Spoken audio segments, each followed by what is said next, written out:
Pera ni Pokwang sa GCash hindi rin nakaligtas. Nalimas din ito. Hindi na makapigilan maging emosyonal ng komedyanteng si Pokwang matapos na maglaho na parang bula ang 85,000 nito sa kanyang GCash digital wallet. Sa kanyang IG live, ikunento ni Pokwang kung paano biglang naglaho ang kanyang pera sa nasabing application. Naghahanap buhay po ako ng marangal. Nagbibigay po ako ng hanap buhay sa mga single mom. Tapos po, ang isang umaga pagkagising ko, nasimot po ang laman ng GCash account ko. Iba't ibang number na hindi nakarehistro.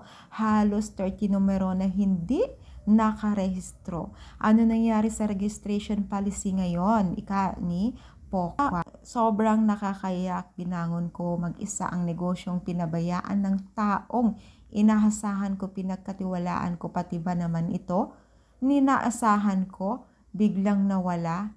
So, sobrang emotional po ngayon si Pokwang ngayon dahil hindi po biro ang nawalang pera sa kanya, sa kanyang GCash account na kung saan ay talagang pinaghirapan po niya ng bonggang-bongga ito at talagang nalimas na parang bigla na lang na parang kisap mata.